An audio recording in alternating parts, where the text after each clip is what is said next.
जरा एक ऐसे बचपन के बारे में सोचिए जो इतना हटकर हो, इतना अलग कि वो परिवार के मायने ही बदल कर रख दे। आज हम जीनेट वॉल्स के संस्मरण द ग्लास कैसल की गहराइयों में उतरने वाले हैं। ये कहानी है टूटे हुए वादों की और एक ऐसी इच्छा शक्ति की जो कभी नहीं टूटी। जीनेट वॉल्स की द ग्लास कैसल, ये आप जानते हैं सिर्फ एक कहानी नहीं है, ये तो एक हिसाब किताब है।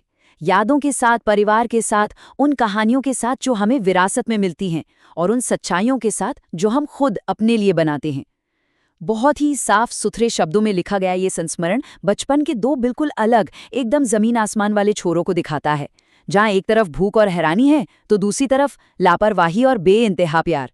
असल में ये उन सपनों की कहानी है जो कभी कांच की तरह चमकते थे, लेकिन हकीकत का बोझ इतना था कि वो टूट कर बिखर गए। तो चलिए इस कमाल की कहानी की परतों को एक एक करके खोलते हैं। हम सबसे पहले इसकी बनावट को समझेंगे, फिर जीनेट वॉल्स के गरीबी से सफलता तक के सफर को देखेंगे, इसके बाद किताब के जो गहरे विषय हैं उनमें उतरेंगे और आखिर में इसकी लेखन शैली और कुछ अंतिम विचारों पर बात करेंगे। वॉल्स ने ना बहुत ही समझदारी से अपने संस्मरण को 5 अलग-अलग हिस्सों में बांटा है और मजे की बात यह है कि हर हिस्सा उनके सफर के एक बहुत ही खास पड़ाव को दिखाता है। तो कहानी की शुरुआत होती है सड़क पर एक महिला से, जहां एक बड़ी हो चुकी जीनेट न्यूयॉर्क शहर में अपनी मां को बेघर देखती है। फिर कहानी हमें अतीत में ले जाती है, रेगिस्तान में, जो दक्षिण पश्चिम में परिवार की वो खानाबदोश जिंदगी का पूरा ब्यौरा देता है। इसके बाद आता है वेल्च, जो एक बहुत ही कह सकते हैं अंधेरे मोड़ को दिखाता है, वेस्ट वर्जीनिया में उनकी गरीबी की कहानी। फिर है न्यूयॉर्क शहर, ये हिस्सा भाई बहनों के वहां से निकलने और शहर में उनकी नई शुरुआत की दास्तान सुनाता है। और आखिर में थैंक्सगिविंग, ये एक खट्टे मीठे पारिवारिक मिलन के साथ कहानी को समेटता है, जिसमें प्यार और नुकसान दोनों पर बात की गई है। और जानते हैं ये जो बनावट है ना, ये कोई इत्तेफाक नहीं है, ये बिल्कुल सही तरीके से इस संस्मरण के इमोशनल सफर को दिखाती है। एक सफर जो अराजकता से शुरू होकर स्पष्टता तक जाता है और सिर्फ जिंदा रहने की जद्दोजहद से अपनी पहचान बनाने तक पहुंचता है। ठीक है, तो अब हम इसकी बनावट को समझ गए हैं, तो चलिए अब कहानी के दिल में उतरते हैं। बात करते हैं जीनेट वॉल्स के उस अविश्वसनीय सफर की जो उन्हें दक्षिण पश्चिम के विशाल रेगिस्तानों से लेकर शहर की ऊंची ऊंची इमारतों तक ले जाता है। तो देखिए, वाल्स के बच्चे एक ऐसी दुनिया में बड़े हो रहे थे जहां नियम हर रोज बदल जाते थे और खतरा तो हमेशा ही बना रहता था। उनके माता पिता रेक्स और रोजमेरी एक आम पारंपरिक जिंदगी को पूरी तरह से नकार देते हैं और फैसला करते हैं कि वो अपने बच्चों को एरिजोना, नेवादा और कैलिफोर्निया के रेगिस्तानों में पालेंगे। वो लोग अक्सर कारों में, तंबुओं में या फिर टूटी-फूटी झोपड़ियों में रहते थे, जहां कई बार न तो खाना होता था, न बिजली और न ही बहता हुआ पानी। जीनेट की सबसे पहली याद पता है क्या है? 3 साल की उम्र में अकेले खाना बनाते हुए जल जाना। ये एक ऐसा पल है जो उनके पालन पोषण में छिपे खतरे और उस अजीब सी आज़ादी दोनों को एक साथ दिखाता है। उनके पिता रेक्स बच्चों को फिजिक्स और सितारों के बारे में सिखाते थे, क्रिसमस पर तोहफे में उन्हें ग्रह दे देते थे तो वो बहुत होशियार, लेकिन उनके वादे अक्सर टूट जाते थे। वहीं रोजमेरी, जो एक कलाकार थीं, वो स्थिरता से ज्यादा रोमांच में यकीन रखती थी और अक्सर अपने बच्चों को खिलाने से ज्यादा अपनी पेंटिंग को अहमियत देती थी। इतनी मुश्किलों के बावजूद इन सालों में एक अजीब सी खूबसूरती भी थी। बच्चे बहुत जल्दी पढ़ना सीख गए, गहराई से सोचना सीख गए और कुदरत में खुशियां ढूंढना सीख गए।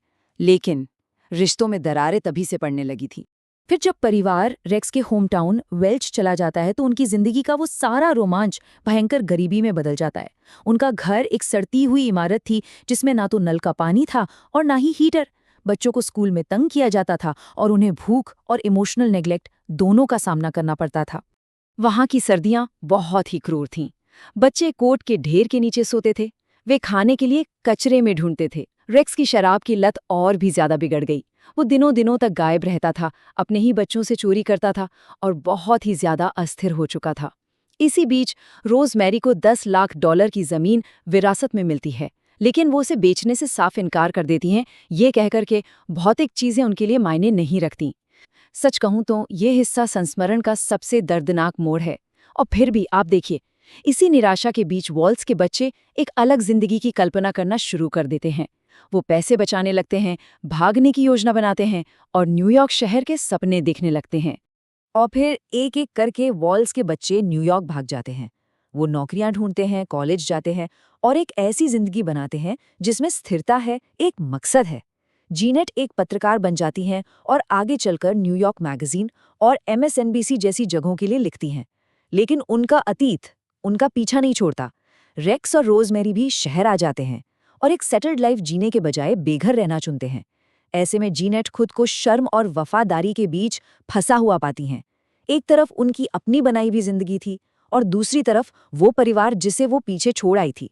न्यूयॉर्क में भाई बहन एक दूसरे का सबसे बड़ा सहारा बनते हैं। वो मिलकर एक नए तरह का परिवार बनाते हैं। उनके माता पिता भी पीछे पीछे आ जाते हैं और बेघर रहने का फैसला करते हैं। दुख की बात यह है कि रेक्स की दिल का दौरा पड़ने से मौत हो जाती है और वो कांच का महल, वो सपना कभी पूरा नहीं हो पाता। कहानी के आखिरी दृश्य में पूरा परिवार थैंक्सगिविंग के लिए इकट्ठा होता है। ये शांति का एक पल है, हाँ, लेकिन ये दुख और आखिर में सब कुछ स्वीकार कर लेने की भावना से भरा हुआ है। तो ये तो थी कहानी, लेकिन इस दिलचस्प कहानी से परे द ग्लास कैसल हमें बहुत गहरी सीख देती है। चलिए अब उन विषयों को समझते हैं जो इस संस्मरण को इतना इतना पावरफुल बनाते हैं। देखिए, वॉल्स के बच्चे ऐसे ऐसे कष्ट सहते हैं जिनके बारे में हम सोच भी नहीं सकते। फिर भी वो टूटते नहीं हैं, बल्कि और मजबूत होकर उभरते हैं। और उनका ये जो लचीलापन है, ये कोई जन्मजात चीज नहीं है। ये बनता है जरूरत से, प्यार से और इस बात से कि वो अपनी परिस्थितियों को अपनी पहचान नहीं बनने देते। अब ये जो किताब का नाम है ग्लास कैसल, ये असल में रेक्स के सपनों का घर है। एक सोलर एनर्जी से चलने वाला महल जिसे बनाने का वो हमेशा वादा करता रहता है। तो ये महल एक सिंबल है, एक प्रतीक, उम्मीद का, भ्रम का और कल्पना की उस दुनिया का जो हमें अपनी ओर खींचती है। हाँ, ये कभी बना नहीं, लेकिन इसने पूरे परिवार की पहचान को एक आकार जरूर दिया। वॉल्स अपने माता पिता को जिस तरह से दिखाती हैं, उसमें दया भी है और स्पष्टता भी। वो उन्हें विलन की तरह नहीं दिखाती, बल्कि ऐसे इंसानों के रूप में दिखाती हैं जिनमें गहरी खामियां थीं। और ये संस्मरण कुछ बहुत ही कठिन सवाल खड़े करता है, जैसे कि क्या कोई किसी ऐसे इंसान से प्यार कर सकता है जिसने उसे इतनी बार निराश किया हो? क्या बिना कुछ भूले माफ किया जा सकता है? सोचिए, वॉल्स को उस लड़की के साथ तालमेल बिठाना था जो कभी कचरे में खाना ढूंढती थी, और उस महिला के साथ जो अब मैनहट्टन में बड़े बड़े रेस्टोरेंट्स में खाना खाती है। तो उनका पूरा सफ़र जो है वो एक एकीकरण का है, अपने अतीत को पूरी तरह से अपनाने का, लेकिन उसे खुद पर हावी ना होने देने का। जीनेट वॉल्स जिस तरह से लिखती हैं, उसमें एक पत्रकार वाली सटीकता है और एक कवि जैसा संयम भी। गहरे से गहरे सदमों के बारे में लिखते हुए भी उनका लहजा ज़रूरत से ज़्यादा इमोशनल नहीं होता। और यही जो दूरी है ना, ये पढ़ने वाले को बिना किसी हेरफेर के उनकी कहानी का पूरा बोझ महसूस करने का मौका देती है। उनकी भाषा आप देखेंगे बहुत सरल है, लेकिन असरदार है। वो इमोशनल कनेक्शन बनाने के लिए आग, तारे, कांच जैसी बहुत ही मजबूत कल्पना का इस्तेमाल करती हैं। और साथ ही कहानी सुनाने की उनकी जो आवाज़ है वो भी बदलती है। जैसे जैसे वो एक बच्ची से एक वयस्क बनती हैं, उनकी आवाज़ में भी वो विकास दिखता है। तो द ग्लास कैसल सिर्फ जिंदा रहने की कहानी नहीं है, नहीं, बल्कि ये उससे कहीं ज्यादा है। ये अपने अनुभवों से मतलब निकालने के बारे में है। और ये सवाल छोड़ जाती है कि आखिर हम अपनी जिंदगी के खंडहरों से बनाते क्या हैं। ये संस्मरण इस बारे में है कि हम अपने अतीत के टूटे हुए टुकड़ों को कैसे उठाते हैं और उनसे कुछ नया बनाते हैं, कुछ ऐसा जो चमकता है, भले ही वो कांच का बना हो या ना हो। वॉल्स कोई आसान जवाब नहीं देती, वो बस सच्चाई सामने रखती हैं, और ऐसा करके वो हम सबको अपनी अपनी कहानियों पर सोचने के लिए एक तरह से आमंत्रित करती हैं। तो ये कहानी हमें कुछ सवालों के साथ छोड़ जाती है जिन पर सोचा जाना चाहिए। वो कौन से सपने हैं जिन्होंने हमें वो बनाया जो हम आज हैं? हमें विरासत में कौन सी कहानियां मिली हैं? और आखिर में हमने अपनी जिंदगी में कौन से महल बनाए हैं या कौन से अधूरे छोड़ दिए हैं?